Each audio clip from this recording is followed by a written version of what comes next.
paz do Senhor Jesus, meus amados irmãos. Aqui é a missionária Arlete para mais uma pré-aula da nossa Escola Bíblica Dominical, revista da editora Betel, neste segundo trimestre de 2019, quando estamos estudando o tema Igreja, povo escolhido e nomeado por Deus. A relevância de conhecermos sua origem, propósito, fundamento, história e missão. Hoje estaremos comentando a 8ª lição desta revista, cujo título é A Igreja e sua influência na sociedade. Mas antes de iniciarmos esta pré-aula, como de costume, vamos buscar a direção do Espírito Santo de Deus, o nosso professor por excelência. Grande e maravilhoso Deus, mais uma vez estamos agradecidos a Ti, Senhor, pela oportunidade que temos de estar em contato com a Tua Palavra. Senhor, nós precisamos de Ti nesta pré-aula, nós precisamos de Ti neste estudo. Nos conceda a Tua bênção, a Tua direção, nos iluminando e dando-nos a revelação da Tua Palavra. Pai, abençoe a nossa nação brasileira, abençoe as autoridades constituídas. Senhor, liberta este país de toda corrupção e de toda maldade. Que este povo se volte para Ti, para receber completamente a Tua bênção, em nome de Jesus. Amém. Quero aqui agradecer mais uma vez a sua participação neste canal, lembrando que os likes e comentários deixados aqui por você são muitíssimo importantes para o fortalecimento deste trabalho. Se você quer contribuir com esta obra, divulgue este vídeo, compartilhe com outros irmãos, porque o nosso objetivo é levar até você um subsídio a mais para a sua escola bíblica dominical e juntos aprendermos um pouquinho mais da palavra de Deus. Inscreva-se neste canal e ative as notificações para receber em primeira mão as nossas postagens. Lição 8. A Igreja e sua influência na sociedade.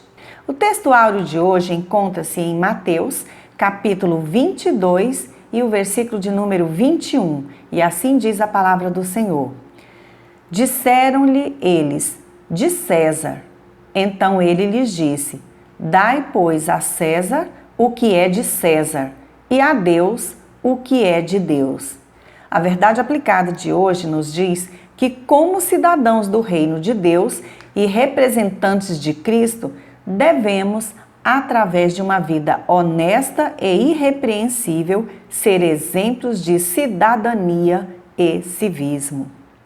Os textos de referência encontram-se em Romanos, capítulo de número 13, versículos 1, 2, 3 e 4, e assim diz a palavra do Senhor. Toda alma esteja sujeita às potestades superiores, porque não há potestade que não venha de Deus, e as potestades que há foram ordenadas por Deus. Por isso, quem resiste à potestade, resiste à ordenação de Deus. E os que resistem trarão sobre si mesmos a condenação. Porque os magistrados não são terror para as boas obras, mas para as más. Queres tu, pois, não temer as potestades? Faze o bem e terás louvor dela, porque ela é ministro de Deus para teu bem. Mas, se fizeres o mal, teme, pois não traz debalde a espada, porque é ministro de Deus e vingador para castigar o que faz o mal. O primeiro objetivo desta lição é explicar o relacionamento entre a igreja primitiva e o Estado. Desde os primórdios, a igreja tem sido como um farol em meio à escuridão deste mundo, que ilumina e direciona o pecador para o caminho certo, que é Jesus, conforme João 4,16. Através da evangelização, a Igreja de Cristo muda o cenário da sociedade na qual está inserida, impactando vidas pela palavra de Deus e promovendo o milagre do novo nascimento e mudança radical de pensar, agir e viver, manifestando o amor de Deus através de ações concretas entre os irmãos em Cristo. 1 João 3,18, Tiago 2, 14 ao 18. A degradação dos valores familiares, as drogas, a criminalidade e outros sintomas igualmente maléficos evidenciam o caos em que vive a sociedade atual. Nesse contexto, a Igreja de Cristo, sendo a coluna e firmeza da verdade, preserva os valores e ideais contidos na Palavra de Deus para combater tais práticas e influenciar beneficamente a sociedade, numa demonstração da completa eficácia do Evangelho, que pode transformar vidas, famílias, cidades e até mesmo uma nação. E temos, ao longo do tempo, testemunhado essas transformações de vida. Quantos de nós temos o testemunho vivo de transformação que Deus operou em nossas vidas? Em todos os lugares podemos ver o testemunho do poder transformador do Evangelho de Cristo em pessoas que antes eram derrotadas pela maldade, pela malignidade do coração, pela corrupção, pela violência, pela concupiscência da carne e incredulidade, sendo hoje pessoas íntegras na presença do Senhor, vivendo e praticando atos dignos de um cidadão dos céus, testemunhando e influenciando pessoas, cidades e até nações. Sabemos que a Igreja do Senhor Jesus é formada por cada um de nós individualmente e por todos os salvos juntos. E por isso temos que ter consciência da nossa missão, influenciando a sociedade onde estamos inseridos pelo poder transformador da Palavra de Deus. Entre muitos exemplos de homens e mulheres de Deus que influenciaram a sociedade em que vivem no decorrer da história, gostaria aqui de citar a influência que teve a mulher samaritana, João capítulo 4, que com o seu testemunho promoveu um impacto evangelístico que levou uma cidade inteira a ter com Jesus. A igreja primitiva influenciava a sociedade da sua época com a propagação do Evangelho de Cristo. Nos últimos anos, temos vários exemplos também, como o pastor norte-americano Billy Graham, considerado o maior evangelista deste século e que também foi conselheiro espiritual de vários presidentes dos Estados Unidos. Influenciou muitas decisões políticas e sociais através dos seus conselhos, sempre pautados na palavra de Deus. Com seu modo simples e íntegro de viver, Billy Graham pregou pessoalmente para mais pessoas do que qualquer outro pregador da história ao redor do mundo. E milhares de vidas foram transformadas pelo poder da palavra de Deus. Assim também, eu e você, Igreja do Senhor, devemos influenciar a sociedade em que vivemos com o nosso testemunho de vida e propagação do Evangelho de Cristo. Tópico 1. A Igreja e o Estado.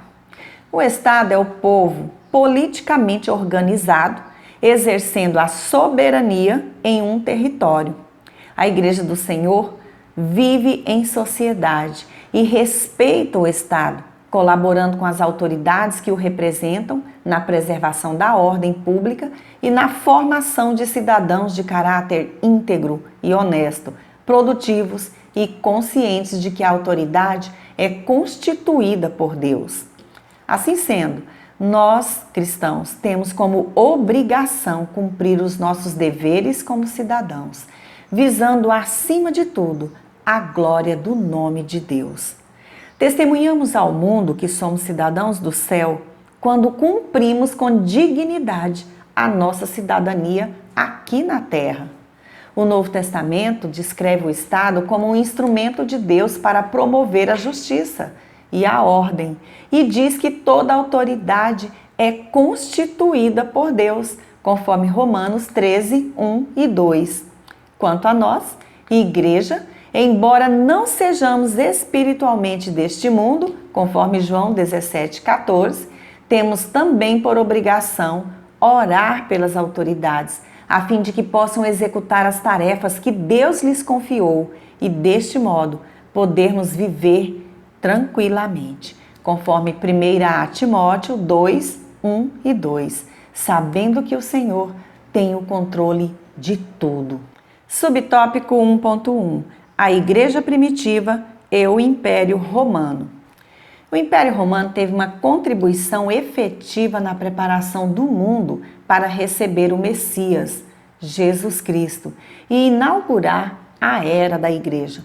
Quando o cristianismo surgiu, os romanos sentiam-se senhores do mundo e se destacavam pela conquista de grandes territórios, pelos notáveis progressos, excelentes estradas, intercâmbios e influência sobre muitos povos. E o seu comércio unificava a população do seu domínio e os acontecimentos. Por volta do ano 50 d.C., o Império Romano abrangia a Europa ao sul dos rios Reno e Danúbio, a maior parte da Inglaterra, o Egito e toda a costa norte da África, como também grande parte da Ásia, desde o Mediterrâneo à Mesopotâmia. Além de usarem a força do seu exército, os romanos governavam com certa moderação e grande inteligência, levando uma civilização bem mais elevada aonde faziam chegar o seu domínio. E foi nesse contexto que nasceu a igreja primitiva. No capítulo 3 da Epístola aos Romanos, o apóstolo Paulo ensinou à igreja de Roma como o crente deve comportar-se diante das autoridades constituídas. Naquele tempo, as autoridades romanas e também judaicas eram intolerantes com os cristãos e muitas vezes lhes fizeram grandes perseguições. Esse império também proporcionava benefícios aos povos que governava, como lei e ordem, um governo estável, paz, excelentes estradas e bons edifícios públicos, como oficinas, mercados, banhos e estádios. Também cobrava muitos impostos. Imposto sobre a renda, imposto sobre a comida, imposto sobre a venda de terras ou propriedades, direitos aduaneiros e impostos sobre as compras. Os crentes de Roma estavam interpretando de forma errada o seu papel como servos do Rei dos Reis e Senhor dos Senhores, e alguns irmãos não mais queriam arcar com as suas obrigações em relação ao Estado. Tem muita gente ainda hoje pensando da mesma forma, se acham tão espirituais que não querem se preocupar com as leis e obrigações comuns a todos os cidadãos, omitindo coisas básicas de suas obrigações, como, por exemplo, pagar o seu IPTU e outras coisas. No entanto, o apóstolo Paulo admoesta a igreja, aqueles que se consideram cidadãos dos céus, a não se rebelarem contra o Estado, mas cumprir com suas obrigações públicas e civis. Vejamos o que a Bíblia diz. Pagai a todos o que lhes é devido. A quem tributo, tributo. A quem imposto, imposto. A quem respeito, respeito. A quem honra, honra. Romanos capítulo 13 e o versículo 7. Subtópico 1.2. A Deus e a César. Sobre a passagem bíblica de Mateus 22, 15 ao 22, citada aqui neste subtópico, o Manual Bíblico de Halley diz que essa, abro aspas, foi uma tentativa de enredar Jesus, de levá-lo a fazer algum tipo de declaração que pudesse ser usada como evidência de deslealdade ao governo romano e assim servir de pretexto para entregá-lo a Pilatos. Aqui diz respeito à pergunta que eles fizeram a Jesus sobre se deveriam ou não pagar o imposto. Por outro lado, se a resposta de Jesus à pergunta "é lícito pagar tributo a César ou não?" fosse afirmativa, perderia sua popularidade entre o povo. É interessante como o Senhor Jesus introduziu na sua resposta algo que não foi perguntado, algo de que seus adversários, apesar de se mostrarem tão religiosos, não se aperceberam. E é exatamente para esta verdade que Jesus quer lhe chamar a atenção. O Senhor pediu que lhe mostrasse uma moeda. Vejamos. E ele lhes perguntou: de quem é esta efígie e inscrição? Responderam: de César. Então lhes disse: dai, pois, a César o que é de César, e a Deus o que é de Deus. Mateus 22, 20 ao 22. Veja que que em sua resposta, Jesus deixa bem claro a separação entre a igreja e o Estado. Os cristãos devem ser obedientes ao seu governo e cumprir rigorosamente as leis, desde que estas não contrariem a palavra de Deus ou interfira no nosso relacionamento com Ele, conforme Atos 5, 29. Subtópico 1.3. Cidadania.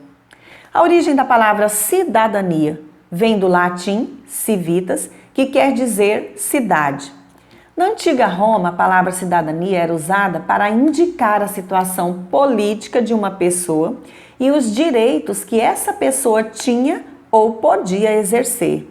Para nós hoje, cidadão é o indivíduo no gozo dos seus direitos civis e políticos de um país ou estado. Portanto, cidadania quer dizer a qualidade de ser cidadão e, consequentemente, sujeito de direitos e deveres. Como cristãos, nós temos o privilégio de possuir duas cidadanias: a nossa pátria terrestre, da qual não podemos viver alienados, sem saber o que está acontecendo ao nosso redor, sem interagirmos com a política e com a sociedade, mas sim exercendo nossos deveres, obedecendo às leis, sendo responsáveis, honestos, trabalhadores, respeitando o próximo e participando ativamente, em geral. A outra cidadania é a celestial e, conforme Filipenses 3:20, temos que lembrar de que, embora estejamos neste mundo, não somos dele. Nossa cidade definitiva está nos céus, onde também está o nosso Senhor e Salvador Jesus Cristo, Rei dos Reis e Senhor dos Senhores, que em breve voltará para nos buscar. Por enquanto, estamos na condição de embaixadores de Cristo aqui na terra, segundo aos Coríntios 5:20, como representantes do soberano Deus que nos enviou com a missão de conclamar às pessoas as boas novas da salvação em Jesus Cristo, para que possam se reconciliar com Deus. O segundo objetivo desta lição é mostrar biblicamente a responsabilidade social dos cristãos. Tópico 2. Responsabilidade social. Se tão somente obedecêssemos ao mandamento do Senhor, registrado em Mateus 22, 37 ao 40, de amarmos a Deus sobre todas as coisas e ao próximo como a nós mesmos, já teríamos condições de cumprir com a nossa responsabilidade social e com Deus. Subtópico 2.1. A crítica social no Antigo Testamento. Este subtópico nos mostra uma crítica social bastante acentuada, já no Antigo Testamento, onde os profetas se preocupavam com o bem-estar e a integridade social e religiosa do povo, denunciando reis e nações pelos pecados cometidos, pela omissão e exploração dos pobres e necessitados, pela opressão dos que estavam mais vulneráveis, pela idolatria e infidelidade a Deus, pela apatia e degeneração social. Além de criticar e apontar os males feitos contra Deus, os profetas também faziam sérias advertências e anunciavam o juízo iminente caso não houvesse o arrependimento e reconciliação do povo com o Senhor. Lemos no Antigo Testamento, em Deuteronômio 15, 10 e 11, uma das muitas referências sobre o nosso dever de ajudar, assistir e socorrer os necessitados. A justiça social, ordenada por Deus, determinava que os ricos não desprezassem os pobres e que o estrangeiro, a viúva e o órfão fossem atendidos em suas necessidades, conforme Deuteronômio 10, 18, 14, 29. Subtópico 2.2. Responsabilidade social na Igreja primitiva. Quando Cristo veio ao mundo, a Palestina passava por graves problemas socioeconômicos, de sorte que muitos o buscavam apenas para saciar a fome ou receber a sua cura. João 6:26. Após o derramamento do Espírito Santo no dia de Pentecostes, em Jerusalém e a conversão de quase 3.000 almas a Cristo, houve um grande despertamento espiritual entre os primeiros crentes e os apóstolos procuravam cumprir a principal missão da igreja aqui na terra, que compreende na pregação do evangelho, a doutrina, a comunhão, o partir do pão e a oração. Atos 2:42, 4:31, 5:42. O Espírito Santo também inspirou e guiou aqueles servos de Deus rumo ao cumprimento da missão social da igreja. Dia após dia, eram acrescentado o número dos salvos. E entre essas pessoas também vinham os pobres, as viúvas, os enfermos, deficientes físicos, crianças, idosos, desamparados, desabrigados, bem como os incapazes de retribuir quaisquer favores recebidos. Eram essas pessoas que necessitavam de cuidados, de amor cristão, também pelas obras e não só de palavras. Na igreja primitiva, a comunhão, a partilha de bens era uma prática que fortalecia o relacionamento social e despertava a sensibilidade dos crentes pelas necessidades uns dos outros. Atos 2, 44 ao 46, 4, 32 ao 36. Eram solidários, perseveravam no partir do pão, conforme Atos 2, 42, que se referia tanto às refeições comuns quanto à ceia do Senhor, mostrando a necessidade da igreja partilhar por meio do serviço social o pão material com os necessitados. Eles perseveravam nas orações, unidos em um mesmo espírito, fé, propósito e amor. O bem-estar social de cada irmão em Cristo tinha sua base nos valores espirituais e morais da igreja que nascia. Com o crescimento da igreja, foi necessário a instituição dos diáconos, conforme Atos 6, de 1 a 6, para que cuidassem do trabalho de administrar e distribuir assistência aos necessitados continuamente. Outro exemplo prático de responsabilidade social da igreja primitiva encontra-se em Atos 11, 27 ao 31, onde está registrada a profecia concernente à grande fome e empobrecimento que atingiu o mundo de então. Esse fato ocorreu no governo de Cláudio César, imperador de Roma, entre 41 a 54 d.C. Flávio Joséfo, historiador judeu, registrou uma grande fome na Judéia em 46 d.C. Foi nesse período de extrema necessidade que os cristãos de Antioquia enviaram suprimentos à igreja de Jerusalém. A igreja missionária em Antioquia se preocupava com o estado dos demais cristãos no mundo, especialmente com a igreja mãe em Jerusalém. Os cristãos foram estimulados a contribuírem conforme suas posses, enviando as ofertas por meio de Barnabé e Paulo, e assim socorrer os irmãos da Judéia. A igreja primitiva cumpria sua missão social, segundo aos Coríntios 8, 3, 4, 9, 13. A igreja não apenas pregava o evangelho, mas também atendia aqueles que necessitavam de socorro físico e material.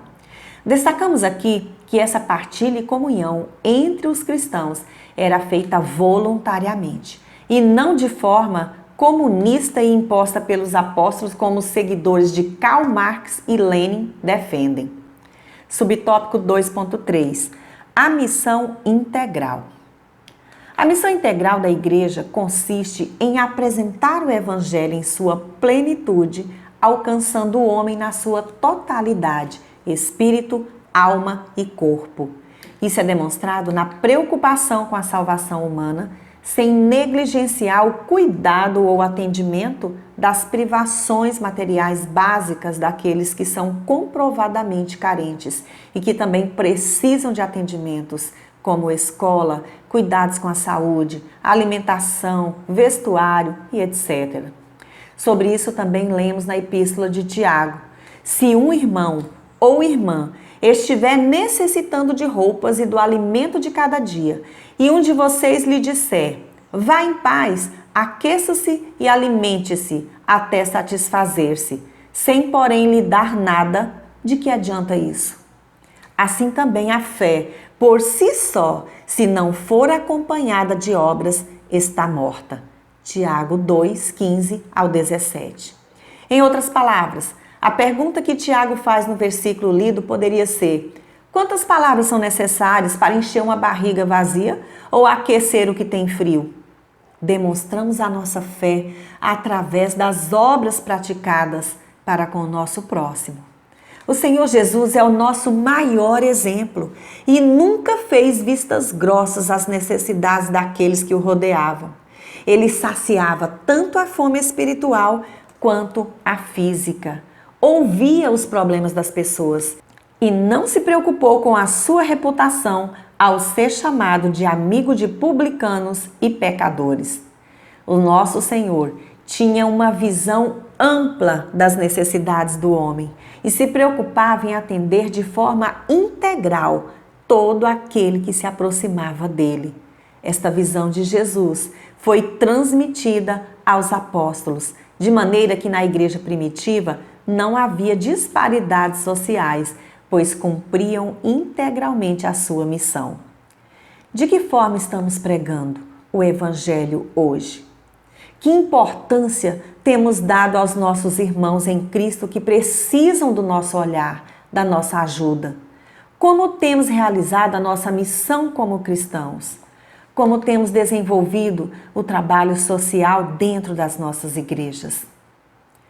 O terceiro objetivo dessa lição é apresentar o bom testemunho como elemento influenciador da sociedade. Tópico 3. Vivendo segundo os valores do reino. Como dissemos no tópico anterior, a nossa pregação não deve ser apenas de palavras, mas também com as nossas ações, sendo o sal da terra, que conserva e dá sabor, demonstrando o grande valor que temos em Cristo, e também como luz do mundo, que ilumina e indica o caminho do reino de Deus. Subtópico 3.1. A família e a igreja.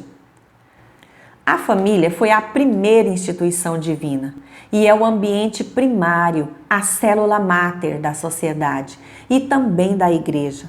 No mundo atual, estão cada vez mais acirrados os ataques do inimigo à família, por meio de leis contrárias à moral e à palavra de Deus, pela influência maligna da mídia, pela decadência dos valores morais e espirituais, e muitas famílias têm se desestruturado, sucumbido moral e espiritualmente às investidas malignas. Por isso é tão importante que a família seja fortalecida na igreja, um verdadeiro porto seguro diante da decadência moral e das instabilidades sociais desse mundo pós-moderno. O papel da igreja com relação aos princípios bíblicos sobre a família e sua natureza é defender a verdadeira doutrina bíblica frente a qualquer tipo de oposição. A Bíblia é bastante clara ao afirmar a importância da família, tanto para a nossa própria vida pessoal, quanto a vida da própria igreja cristã. Uma família que serve ao Senhor e é bem instruída na sua palavra, fala mais em favor do cristianismo do que todos os sermões que se possam pregar. É na palavra de Deus que a liderança cristã e cada crente individualmente tem que se firmar e fortalecer para poder refutar e rejeitar os conceitos mundanos que afrontam o propósito de Deus para a família. Infelizmente, temos visto o resultado desastroso de muitas famílias desestruturadas, trazendo ao mundo filhos desequilibrados emocionalmente, que por não se sentirem amados e amparados pelos pais, acabam ingressando no mundo das drogas e do crime, ao suicídio e trazendo males terríveis à sociedade e à nação. Subtópico 3.2. Princípios morais. Sabemos que o pecado da imoralidade afeta a família, a sociedade e a comunhão com Deus. Cabe a nós cristãos preservarmos os princípios morais na nossa vida pessoal e transmiti-los à nossa família e à sociedade como um todo. Mas de que forma faremos isso? Como o nosso testemunho de vida, dando bons exemplos, valorizando o nosso cônjuge e filhos, sendo gratos a Deus por tudo que Ele nos tem feito, não compactuando com as filosofias imorais do mundo, não assistindo às novelas, filmes e séries que são verdadeiras propagandas da prostituição e do homossexualismo junto com os nossos filhos, tendo uma vida ilibada que sirva como exemplo a ser seguido, sendo fiéis a Deus e a sua palavra, tendo todo o cuidado de instruir as nossas crianças no caminho em que devem andar, para que não se desviem dele. Conforme Provérbios 22, 6. Subtópico 3.3. Coerência entre fé e prática. Diante de tudo o que dissemos aqui, devemos manter uma sintonia fina entre fé e prática no exercício do amor cristão, para que, como Igreja do Senhor aqui no mundo, possamos influenciar beneficamente a nossa sociedade. Para concluir, enquanto a Igreja não for arrebatada, nós, como povo de Deus, devemos viver uma vida piedosa, sendo bons cidadãos, honestos e responsáveis, cuidando do próximo, vivendo o amor apresentado por Deus em Jesus e não se rendendo à corrupção deste mundo e nem ao relativismo, mas prosseguir guardando bom depósito pelo Espírito Santo. 2 Timóteo 1,14. Que Deus, em Cristo Jesus, abençoe grandemente a sua aula. Se você é professor da Escola Bíblica Dominical, estamos disponibilizando para você slides editáveis de cada lição no blog revistaebd.com. Lá também estão disponíveis os vídeos com os 3 hinos da harpa cristã sugeridos pela revista semanalmente e mais comentários. Agradeço pela sua companhia. Se você gostou desta pré-aula, inscreva-se em nosso canal, deixe o seu like, o seu comentário para contribuir com a divulgação deste trabalho. Fique na graça e na paz do nosso Senhor e Salvador Jesus Cristo. E até a nossa próxima pré-aula, se Deus assim nos permitir.